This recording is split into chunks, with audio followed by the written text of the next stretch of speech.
우리나라에서 넘어간 야유인들은 앞골이 크고 이제 치아가 큰 거죠. 이제 두 개가 이제 섞이면서 이제 그런 권력을 가진 사람들도 이런 근친상간을 하지만 100년 전까지만 해도 근친상간이 일본에서 실제 만연했다고 해요.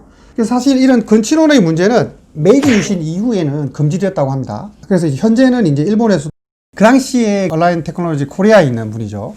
원장님 주식 사시면 괜찮아요 막 얘기하는 거예요. 그래서 저는 환자분 열심히 막 보다 보니까 이거 신경도 안 쓰고 있었고, 제가 주식을 샀었으면 돈을 더 이런 얘기 하면 안 돼요. 안녕하세요, 프렌드된 김선입니다. 여러분, 오늘은 일본의 부정기업의 원인에 대한 이야기를 여러분들과 함께 해보도록 하겠습니다. 실제로 일본이 덧니가 되게 많습니다, 통계학적으로도. 근데 제가 볼 때는 덧니가 많았는데 치료를 안 하기 때문에 오히려 더 많은 것 같아요. 그렇지? 우리나라보다 훨씬 더 일본이 덧니를 좀 약간 귀여워하고 섹시하게 생각하는 그런 문화가 있는 것 같아요. 우리가 보통 일반적으로 이제 부정기업을 분류를 하면요, 또 당연히 이제 유전적인 요인, 환경적인 요인으로 분류를 합니다. 제가 이제 그런 이제 큰 카테고리를 삼아 이제 조금씩 설명드리겠습니다. 먼저 이제 유전적인 요인을 살펴보면요, 일본 열도 원래 원주민들인 조모닌이 있죠.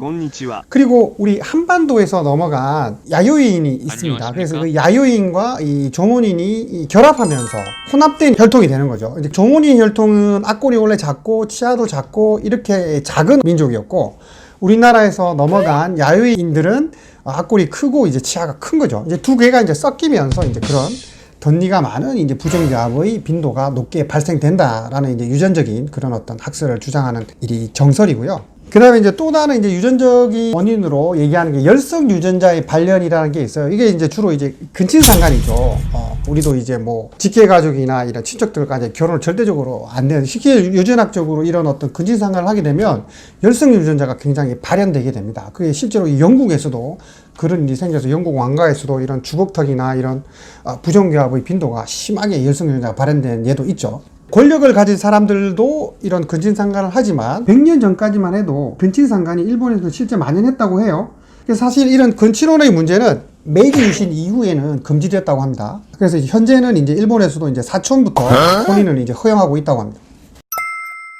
이렇게 해서 이제 유전적인 요인에 대해서 살펴봤고요. 이제 환경적인 요인이 있습니다. 이제 섬나라인 일본은 생각을 해보시면은 먹을 수 있는 게 어류겠죠, 그죠? 생선. 아무래도 이제 육식보다는 채식 위주의 식습관 문화를 갖고 있습니다. 그래서 일본 사람들이 되게 오래 사는 것 같기도 합니다, 그죠? 채식 위주의. 제가 또 옆길로 셉니까?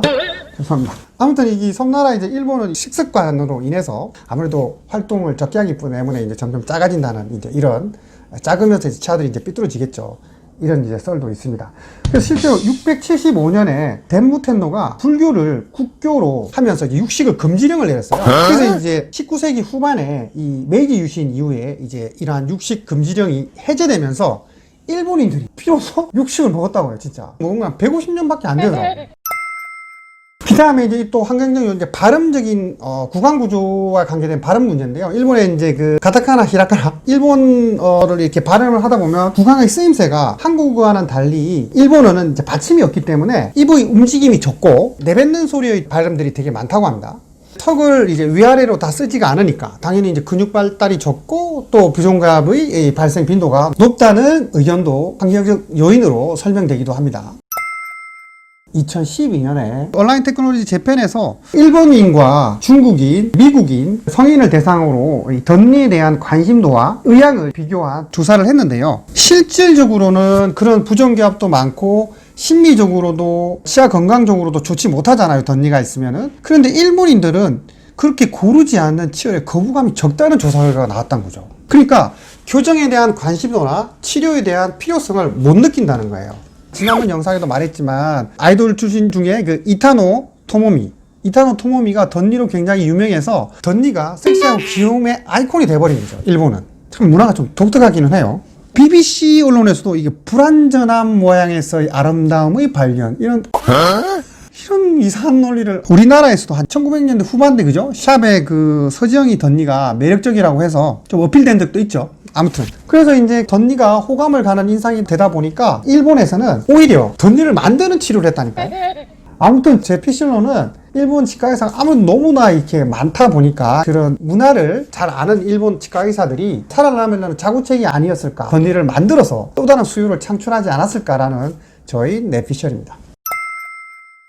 자, 아무튼 이런 일본의 독특한 문화가 있는데요. 제가 이러한 독특한 문화를 조사한 지금 미국 나스닥에 상장되어 있는 온라인 테크놀로지 회사 인비즐라인을 만들고 있는 이 회사에 대한 이야기와 함께 여러분들이 좋아하고 계신 주식 이야기까지 조금 해보도록 하겠습니다. 여러분 끝까지 시청해 주셔서 감사드리고 다음 영상에서 다시 만나 뵙도록 하겠습니다. 여러분 여기까지 하겠습니다. 안녕.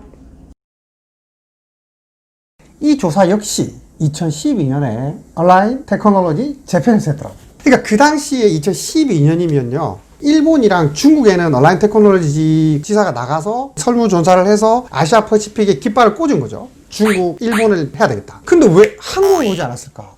저는 여기 의문을 던질 수밖에 없었어요. 사실 정답은 없습니다. 제 PC랍니다. 한국은 투명 교정 치료에 대한 인식이 부족했다라기보다는 약간 부정적인 생각들이 강했고, 이러한 투명 교정이라고 하는 치료는 부분적인 교정, 앞니만 할 수 있는 교정으로 치과 의사들의 대부분이 인식되어 왔던 것 같아요. 물론 그 이후에 또 여러 가지 투명 교정 치과에서 사고도 치고 이런 것들이 계속 반복되다 보니까 우리나라에는 굉장히 늦게 2010년 후반에 왔어야 굉장히 이제 붐업하고 있는 중이라고 생각하시면 될 것 같아요. 제 개인적인 의견은 투명 교정 치료의 어떤 한계를 너무 빨리 예단을 하고 더 많이 이렇게 도전해보지 않았던 것 같습니다. 온라인 테크놀로지 재팬은 실제로 이제 본사는 미국의 온라인 테크놀로지사입니다. 제가 이제 여러 영상에서도 말씀드렸지만 이 온라인 테크놀로지사에서 만든 투명 장치가 뭐죠? 인비즐라인입니다. 왜냐면요, 작년 2020년에 온라인 테크놀로지가 900만 명 치료 케이스를 만들어냈고요. 아시아 퍼시픽에서도 100만 명이 넘게 치료를 했어요. 여러분 한번 주가 한번 보실래요? 피님 혹시 그 온라인 테크놀로지 회사 아세요? 주식 사셨나요 혹시? 제가 몇 번 얘기하지 않았나? 아직도 안 샀죠. 저도 아직 안 샀는데. 아무튼 이 온라인 테크놀로지 회사가 이 주식이 어마어마하게 올랐어요. 제가 인비즐라인 치료를 2, 3년 전부터 적극적으로 좀 하고 시작하고 있는데요. 그 당시에 온라인 테크놀로지 코리아에 있는 분이죠. 환자님, 주식 사시면 괜찮아요. 막 얘기하는 거예요. 그래서 저는 환자분 열심히 막 보다 보니까 이거 신경도 안 쓰고 있었고, 제가 주식을 샀었으면 돈을 더 부자가 되고 싶니? 이런 얘기 하면 안 돼요. 주식으로 그냥 열심히 저는 인비즈 온라인 회사에다가 그냥 기공료 지금 대고 있는데, 주식 사기 진짜. 지나가는 일이죠. 어쨌든 대한민국 주식도 지금 거의 3천을 넘어서 새로운 역사를 만들고 있긴 한데, 아무튼 제가 엮기로 샜네요, 얘기가. 여러분, 구독과 좋아요, 알림 설정은 영상을 제작하는데 큰 힘이 됩니다. 부탁드리겠습니다.